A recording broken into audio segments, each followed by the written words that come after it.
Our next talk is by John Spray, and it's about using Ceph to provide scalable storage for OpenNebula. Have fun. Thank you. So many of you will be familiar with Ceph. Quick show of hands. Who is familiar with Ceph? Okay, pretty much everyone. Who has ever installed Ceph? Okay, and who is using Ceph in production today? Just a couple of people. Okay, that's a pretty normal ratio. Right,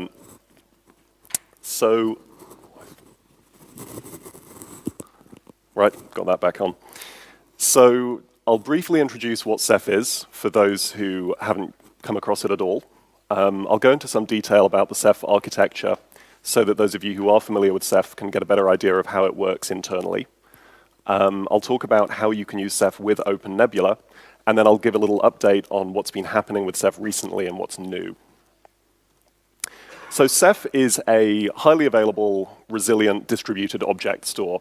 What that means is it gives you a place to put data across a population of commodity servers and hard drives. It's free software, it's LGPL. It's available under a similar model to a lot of other free software in that you can download it and use it, but there are also several companies that can provide support for it if you need that. Ceph is actually a surprisingly old project. It started life a little over 10 years ago. We recently had 10-year t-shirts made. They're quite cool. And one of the special things about Ceph is that it's very flexible in that you can use it as a block store, as an object store, as a block device, and you can also use it as a POSIX file system. And the place that you see it most often is used as a store for virtual machine images within private clouds, such as OpenNebula. And so that represents the variety of ways that you can access it. The object store that we provide, the Rados Gateway, or RGW, provides an S3 compatible interface or a Swift compatible interface. So that's a very useful thing if you want to be interoperable between other clouds. The RBD block device, the Rados block device, is a fairly full-featured shared storage block device. Similar products are often referred to as server SANs or vSAN type things. We don't generally call it that, but it's comparable. And the file system that we provide is POSIX compliant, so it's better than NFS in that way, and it's comparable to things like GlusterFS and Lustre. So all three of those components sit on top of the layer that we call Rados, which is an acronym for Reliable Autonomous Distributed Object Store. Got it right. LibRados is the software layer that allows a client access to Rados, and Rados itself consists of a large number of object storage daemons. These are Linux processes, one per hard drive, in effect, and they sit on top of a local file system, which is usually XFS, but one can select a different one there. And all of those OSDs together, on the right-hand side, form a cluster. And you can see there are some M's in there, along with the OSDs. So there are actually two types of service here. The OSDs store the data, and the monitors provide the management and configuration for the system. So when a client wants to talk to a Rados cluster, it talks to the monitors, and the monitors tell it where the OSDs are. But no data flows through the monitors. That happens in a purely scale-out way across the OSDs. And from the application's point of view, the Rados cluster is opaque. It talks to this red box, and only within that red box is there this division of the data between the OSDs, so that's hidden from an application. The challenge in designing a distributed storage system is deciding where to put the data. So given an object with a name, how do you decide from 100 hard drives which one to put it on? And when you want to read that object back by its name, how do you remember where it was? One option here is to have a metadata server, which records for each object where it was put, so that when you want to read it back, you can go and look at the metadata server and get it. That is a classic scaling bottleneck in a distributed storage system, and it's something that you really want to avoid if you want to be a truly scale-out system.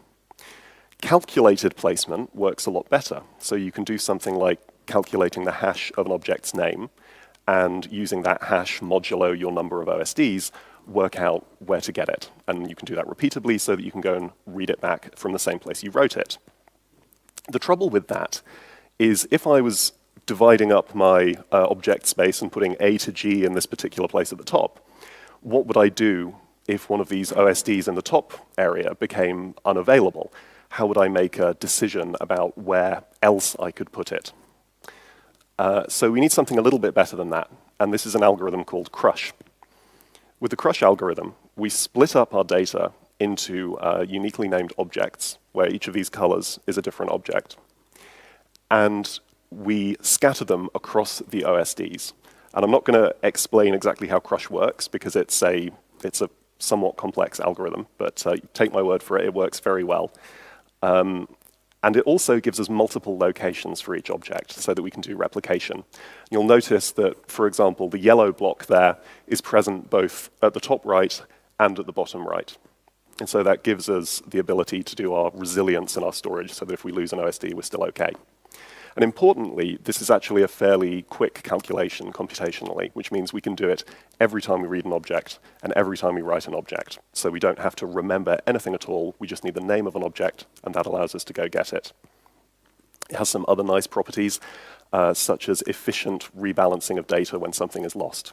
So if you use a more naive approach, such as a sort of ring-based system, where you just use the hash of an object to pick from a range, if some range becomes unavailable, you might have to shuffle a lot of data around in order to rebalance your system, whereas Crush allows us to move more or less the minimum amount of data necessary, so that when we lose a system, we don't use too much bandwidth re-replicating the data. So that was a very brief overview of how the bottom part, the red part, Rados, works.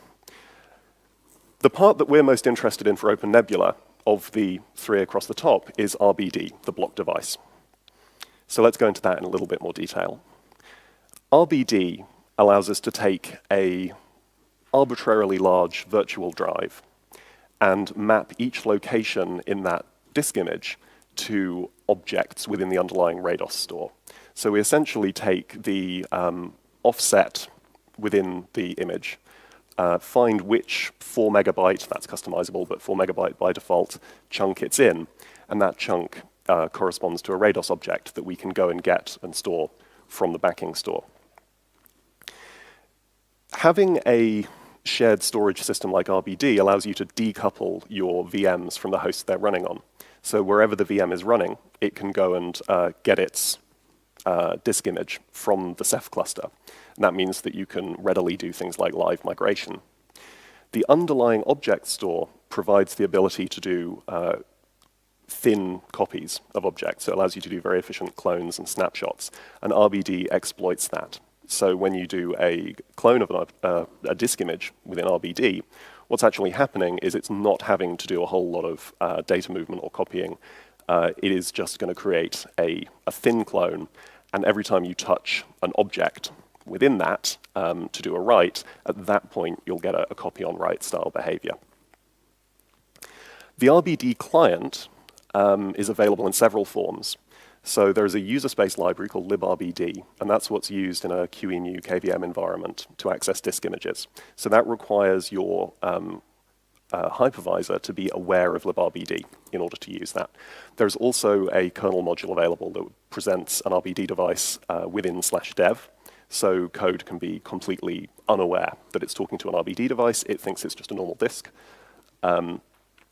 And support for RBD is built into OpenStack, CloudStack, Proxmox, and, of course, OpenNebula, which is what we care about. One last point about the way the data is laid out in RBD. The objects within a disk image end up being striped implicitly across the cluster. And that gives you very good, pardon me, this is slipping off my head again. That gives you potentially very good bandwidth across the system. If you're accessing a lot of different ranges within a disk image, those IOs will be sent to a lot of different OSDs, a lot of different network cards, a lot of different hard drives, and you can get, compared with a local drive, phenomenally good bandwidth to one of these distributed network block devices. So how do we integrate a Ceph cluster containing RBD images with OpenNebula? Well, firstly, I was trying to work out, before I came to this event, how many people would already be using Ceph. There doesn't appear to be an existing survey result for that. The closest I could find was this one that I've referred at the bottom, which tells us that it's actually a little under half of people using distributed storage at all. So right now, those would be the people who'd naturally look to use Ceph, as opposed to using one of the other open source alternatives like GlusterFS or using an existing NFS filer. If you're currently using local storage, you might still want to consider using Ceph.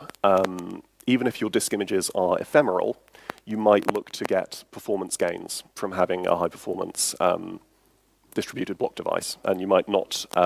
You might be surprised at how little overhead you'd have from having thousands of virtual machines, even if they're ephemeral disk images, because you can do thin copies of these images. There's not very much overhead to creating all those multiple copies of the disk image within Ceph. As I mentioned, librd is a user-space client library that allows access to these block devices. You have to have the right version of QEMU and KVM, or libvirt, I should say. So these are, this code is all upstream, it's all there. But if you're using one of the older enterprise Linux distributions, you might find that you need to get some third-party packages that have the support for the Ceph stuff. And most importantly, just get the most recent versions you can of these things. And within OpenNebula, the support for RBD is actually fairly lightweight. For the most part, it takes advantage of the existing support within libvirt. And that means that all that's required from the OpenNebula datastore driver is to provide the hooks for things like the creation, the copying of the block devices. And those just sit on top of the RBD command line tool that comes with Ceph and call into that. And there is lots and lots of documentation online if you want to follow up in more detail about that. So what if you're not using libvirt, QEMU volumes? Well, there are still other things you can do. I mentioned that RBD also has a kernel driver. So if you have a hypervisor which is unaware of RBD, then with a little bit of configuration, you can still point that hypervisor at your RBD devices by mapping them using the kernel module. You can also do kind of interesting things. One person yesterday mentioned that they were using Docker, and for their data volumes for Docker, they were creating RBD images and formatting them with ext. I think it was ext4, it might have been a different file system, but a local file system. Yeah, it was you, right. And using that as a way to provide data volumes. So although Ceph doesn't provide a sort of out-of-the-box Docker solution right now, it's very flexible, and you can create this type of solution. And in general, if you have something that wants to speak NFS or wants to speak iSCSI, you can layer those things on top of Ceph. So you can create an NFS share on top of CephFS. You can have an RBD volume, create a local file system, export that over NFS, or you can have an RBD volume that you've mapped somewhere and expose that using iSCSI.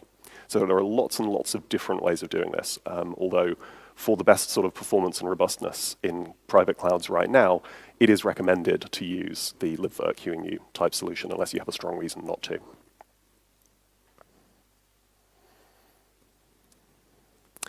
So installing Ceph, configuring Ceph, that's fine. There's lots of documentation online about how to do that.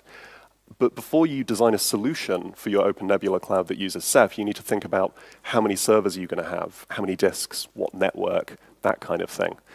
And I mean, I work for a software company, so I don't make specific buy this piece of hardware type recommendations. But there are some important points to bear in mind. Because of the way Rados works, it's much better to have a large number of light nodes than it is to have a small number of heavy nodes. And that's because if you, for example, only have 3 big storage servers, if one of them fails, what Rados is going to do is try and re-replicate and recopy that data to the other 2 servers. And the ratio of the amount of data that you're moving to the amount of bandwidth that's available on your remaining servers is quite bad in that case if you've only got 3 servers. And it can cause degraded performance on your system that you might not realize until you experience that error case. Whereas if you've got 10 servers and one of them fails, that 10% overhead of moving data is much easier to deal with because it's spread over many more peers. And that can be counterintuitive if you're coming from other storage systems where you would have sort of big direct attached storage arrays and a small number of servers. With Ceph, you want a larger number of servers, a larger number of CPUs, and the ratio of CPUs to disks should be higher. OSDs use a write-ahead log, they use a journal, and one of the best ways to get performance is to add an SSD to your server and use the SSD for the journals. That will improve your latency a lot if your workloads care about latency. And in a similar way to having a larger number of smaller nodes, you also want to think about having a larger number of smaller drives. Don't go out and buy the biggest SATA drives you can afford, because if you do, your ratio of IOPS to capacity will be compromised. And you'll feel that, especially in Ceph, when you are re-replicating data after a failure. There are lots and lots of IOPS that are going to be used in that process of rebuilding and migrating data. And so you need to make sure that for every terabyte of capacity you have the right number of IOPS available by having the right number of spindles in your system. And this applies to the network as well, all the same arguments. Make sure you've got plenty of network bandwidth, ideally 10 gig. So most recently, the Ceph release cadence is quite hectic. In May, the Firefly release of Ceph added major new features, cache tiering and erasure coding. So previously, the resilience in Ceph was always provided by replication.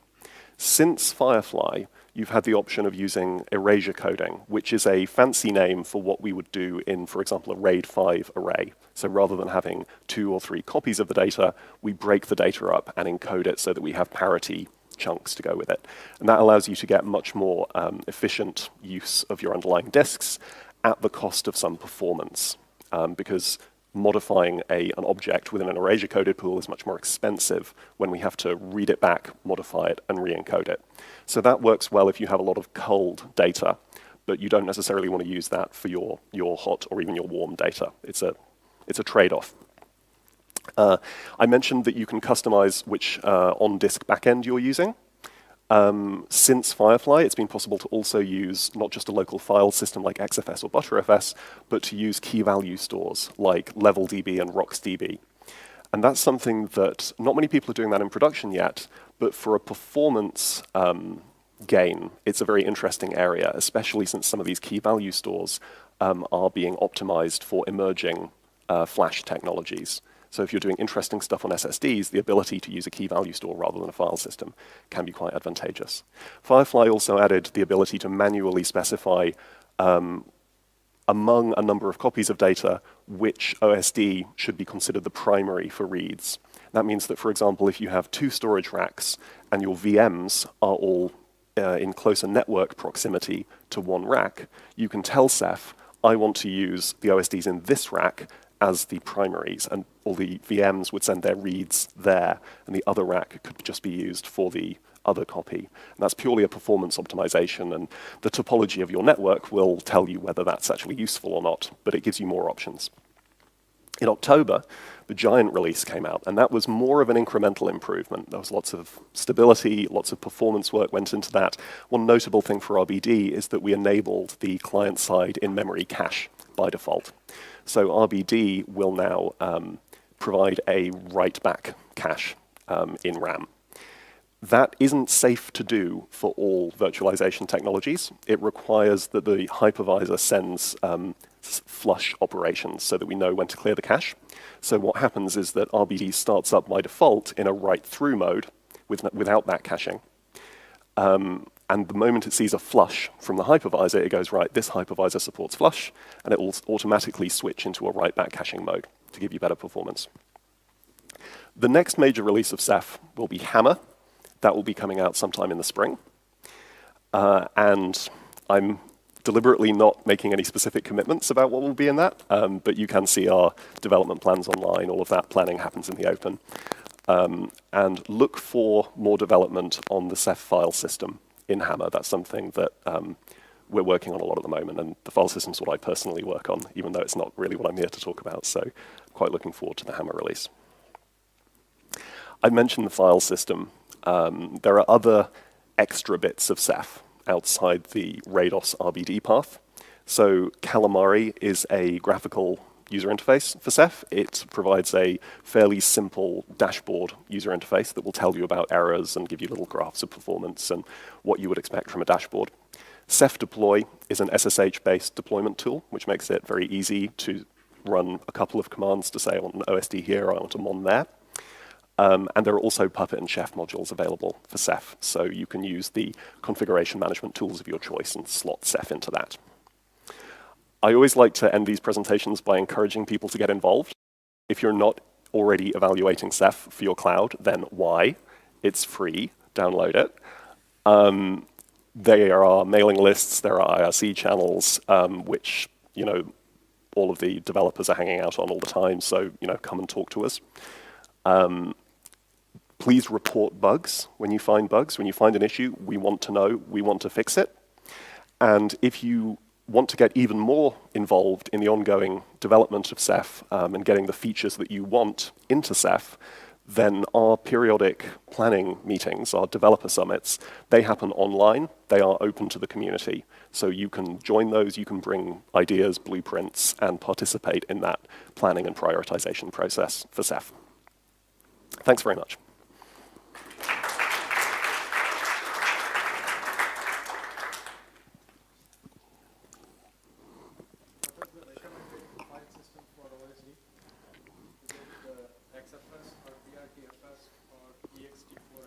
So the question is, what file system do we use for the local file system on the OSDs? It's customizable. The default file system and what we currently recommend for most deployments is XFS. So if you're using Ceph Deploy or any of the other default tools, it will give you an XFS file system. Yeah. Yes, at the back?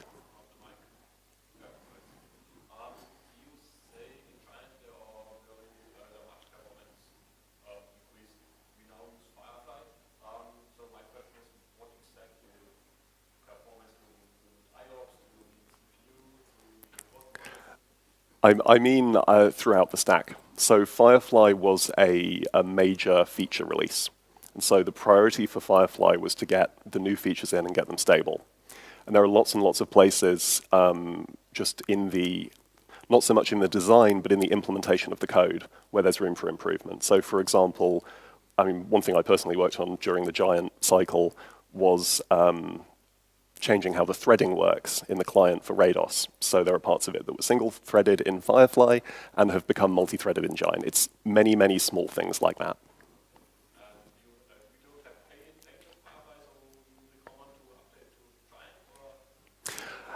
So, okay, so there are three sort of tiers of releases. There are the numbered releases, which come out very regularly, every month or so. And those are for people who are involved in ongoing development primarily. So you have in general, putting your production data on those is not such a good idea, but we really do value people running those because that's how we find out about issues early on. There are the named releases, so the Firefly, the Giant, the Hammer, and those are the ones that we've put more QA into and we have greater confidence in. And so those are, in general, safe to use. And if you are, especially if you're self-supporting and you're using an entirely sort of custom stack and you're picking components, you might pick to use one of those. And then on top of that, depending on which vendor you're using and who you're buying support from, and there are multiple Linux companies that are selling support for Ceph, including us, of course, those vendors will also bless certain releases and say those are the very stable releases. So it's a little bit like a sort of Fedora, CentOS, Red Hat type thing. You can use Fedora, it works, but if you have more stability needs, then you would probably choose a more enterprisey distribution. Any more? Can I use a volume based on LVM to an OSD as opposed to a single drive?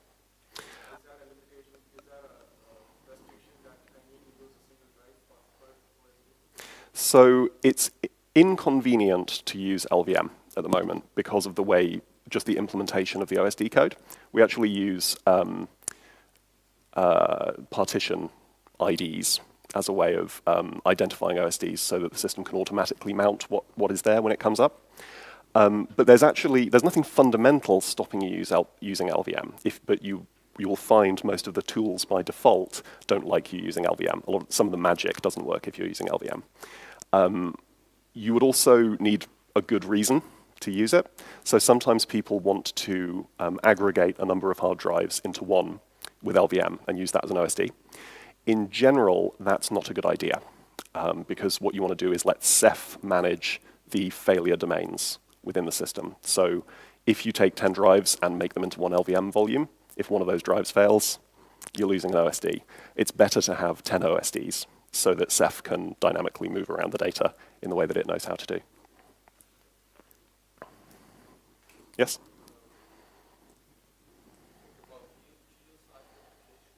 Mm-hmm.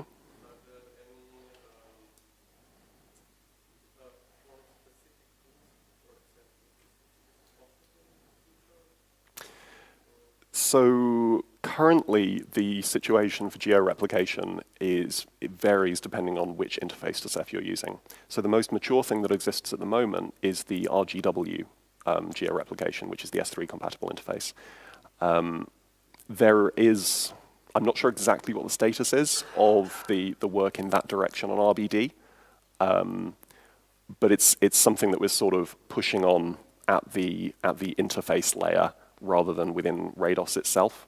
So it will, for some time, it will continue to be the case that the answer to the georeplication question is, it depends exactly how you're using it. You can do a fairly efficient job of transmitting RBD diffs from one place to another if you want to do disaster recovery asynchronous replication. So there are solutions, but I wouldn't sort of make the blanket statement that georeplication all just works, because it's a fairly new thing as well. Anybody else?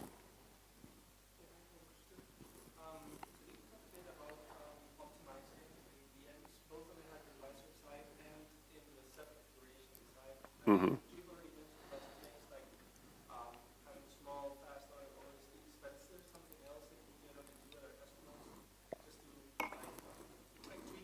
Mm-hmm.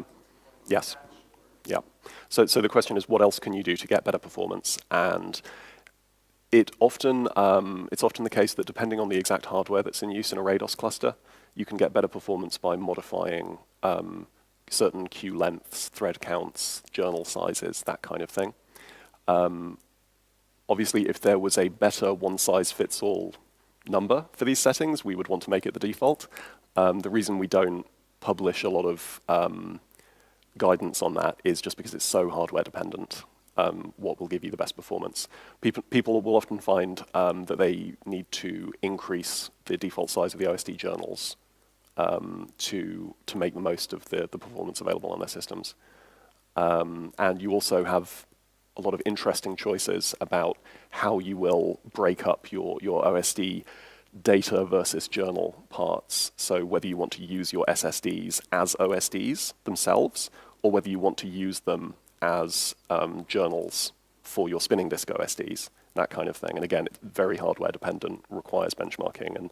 And you were sharing some very interesting graphs with us the other day, and that's we still often see somewhat surprising results from people modifying these settings. So yes, there are a lot of things you can do to improve performance, but the onus is on the person with the hardware to try it and and let us know how it works. Yeah, absolutely. Things like FIO and that kind of thing. Yeah, using off-the-shelf benchmarks.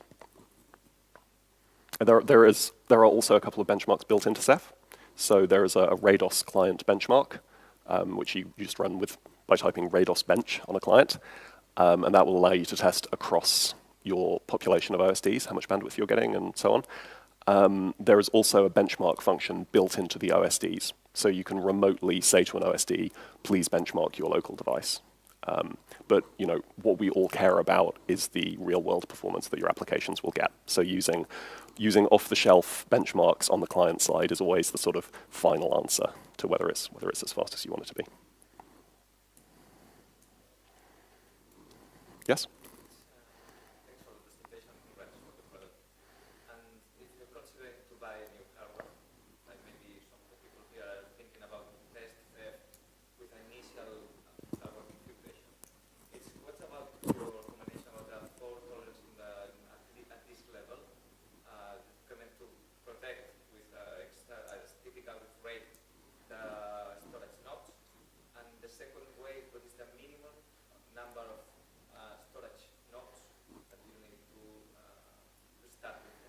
Okay, so the questions are, should you use RAID underneath your Ceph OSDs, and what's the minimum number of nodes you can have in a proof of concepts situation?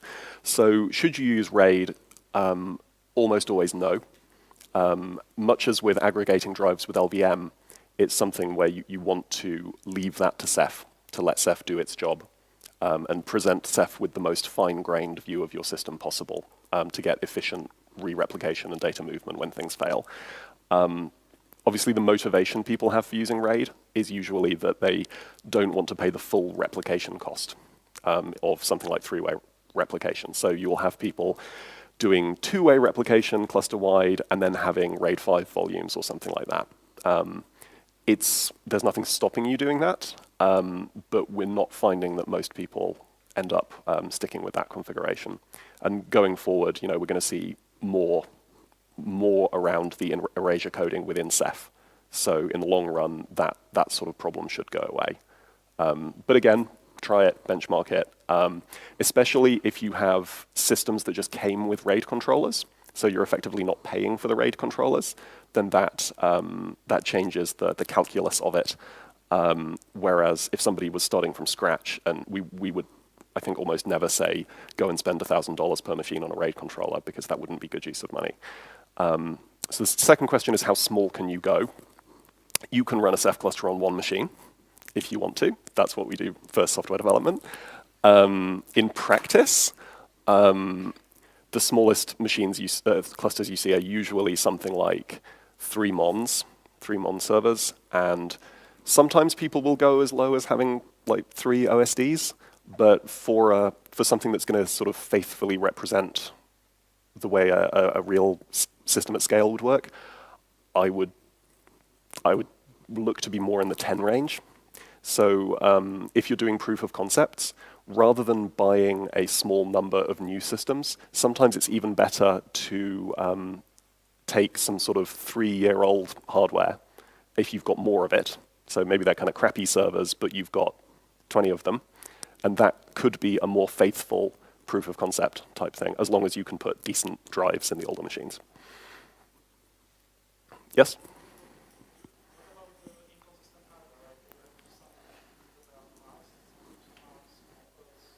Mm-hmm.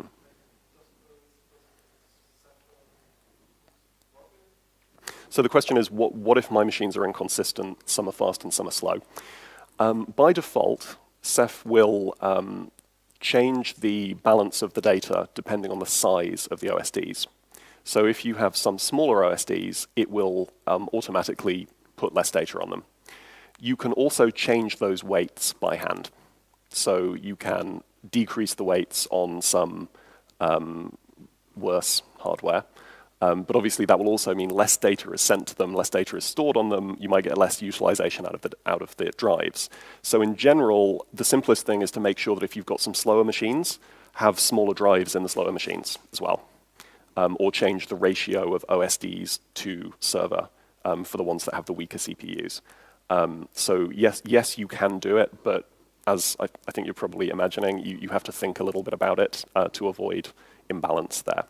You can also do things like if you have multiple pools. I didn't really touch on pools because we weren't at that level of detail, but if you have multiple pools in your system, then you can say, well, I'm going to put this pool on the slow OSDs and this pool on the fast OSDs and use them for different things within one cluster. That's also an option. Okay. Thank you.